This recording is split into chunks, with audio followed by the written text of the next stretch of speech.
आज के इस नए विश्लेषण में स्वागत है।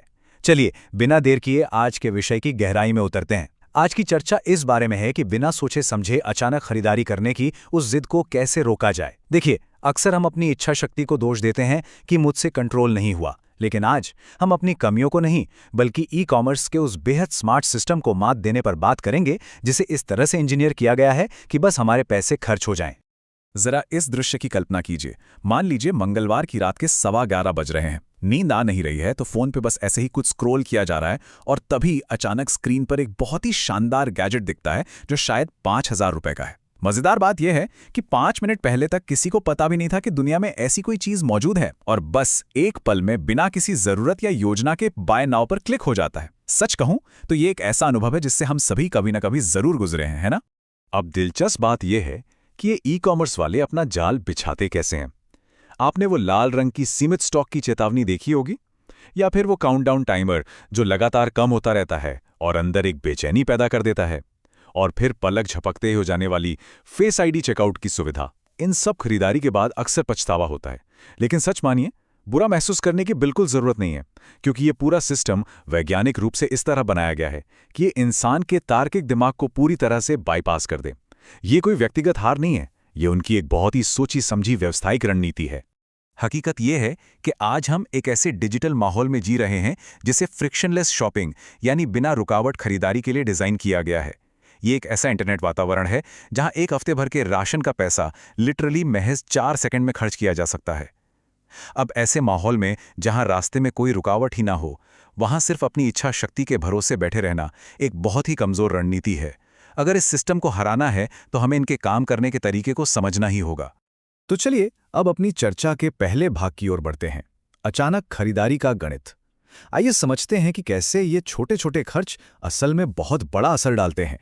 एक छोटा सा कैलकुलेशन देखते हैं। मान लीजिए कि हफ्ते में 3 बार बिना किसी योजना के सिर्फ 40 रुपए खर्च किए जाते हैं। कोई स्नैक ले लिया या कोई छोटी सी ऑनलाइन चीज। एक साल में ये रकम करीब 6,240 रुपए हो जाती है। अब जादू देखिए, अगर इन्हीं 6,240 रुपयों को 8% के सामान्य रिटर्न पर 20 साल के लिए निवेश कर दिया जाए तो ये रकम बढ़कर लगभग 2,85,000 रुपये हो जाएगी। जी हाँ, 2.25 लाख रुपए। रोजमर्रा की ये छोटी छोटी बेकार खरीदारी असल में आर्थिक आजादी हासिल करने के एक बहुत बड़े मौके को गंवाने जैसी है। इस एक आंकड़े पे जरा गौर करें, $4,000। डेटा साफ तौर पर यह साबित करता है कि अगर खरीदारी की इस पूरी प्रक्रिया में रणनीतिक रूप से थोड़ी सी भी रुकावट यानी फ्रिक्शन डाल दी जाए तो एक औसत व्यक्ति साल भर में $4,000 से भी ज्यादा की बचत कर सकता है।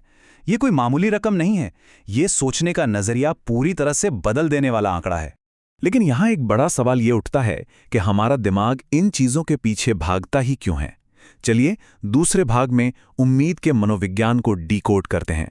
यहां एक बहुत ही कमाल की तुलना देखने को मिलती है। एक तरफ है किसी चीज को पाने की उम्मीद और दूसरी तरफ है उसका मालिकाना हक। होता क्या है ना, जब किसी चीज को ऑनलाइन कार्ट में डाला जाता है तो दिमाग में डोपामिन का स्तर तेजी से बढ़ता है।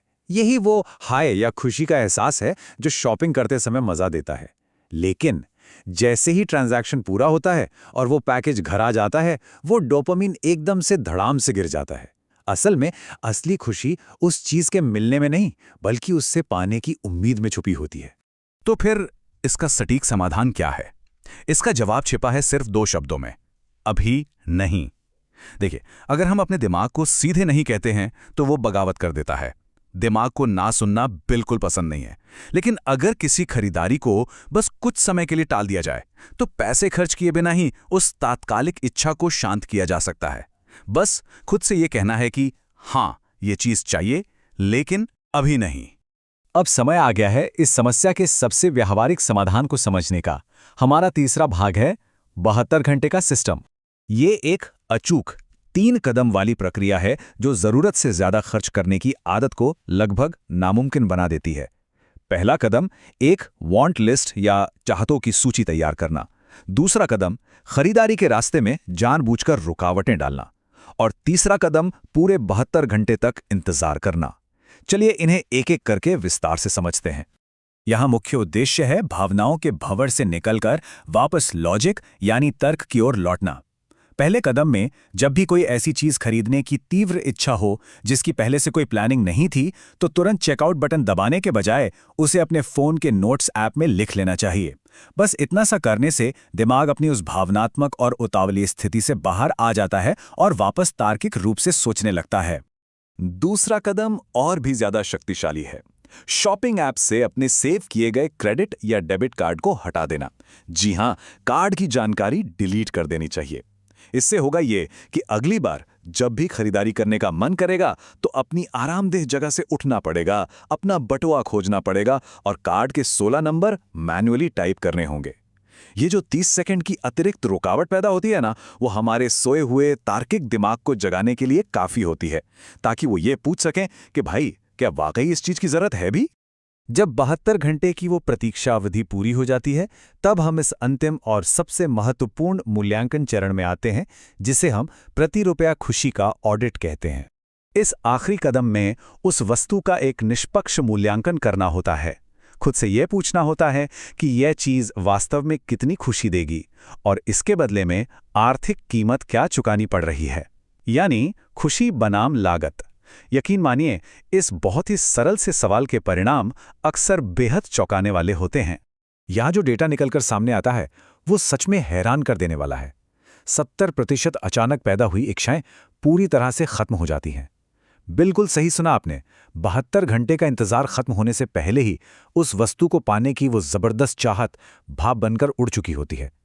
केवल 30% इच्छाएं ही बाकी रहती हैं, जो शायद वास्तव में जरूरी होती हैं और जिन्हें खरीदना समझदारी है। अंततः ये समझना बहुत जरूरी है कि दौलत या आर्थिक आज़ादी किसी एक बड़े या भाग्यशाली फैसले का नाम नहीं है। ये लगातार लिए गए सैकड़ों छोटे-छोटे स्मार्ट फैसलों का परिणाम है। जब हम उन चीज़ों पर पैसा बर्बाद करना बंद कर देते हैं जिनसे कोई खास खुशी नहीं मिलती, तो हमारे जीवन में और हमारे बैंक अकाउंट में उन चीज़ों के लिए जगह बन जाती है जो वास्तव में हमारे लिए मायने रखती हैं। इस चर्चा को खत्म करने से पहले सोचने के लिए यहाँ एक बहुत ही मजेदार सवाल है। जरा याद करने की कोशिश कीजिए कि अब तक की सबसे अजीब या बेतरतीब खरीदारी कौन सी रही है जो बस अचानक भावना में बहकर कर ली गई हो। इस पर जरूर विचार कीजिएगा, क्योंकि ऐसी ही छोटी छोटी चीजों का विश्लेषण करके हम अपनी आदतों को बेहतर बना सकते हैं। आज के इस विश्लेषक एपिसोड से जुड़ने के लिए बहुत बहुत धन्यवाद। सीखते रहिए और अपने आर्थिक फैसलों को और भी तार्किक बनाते रहिए।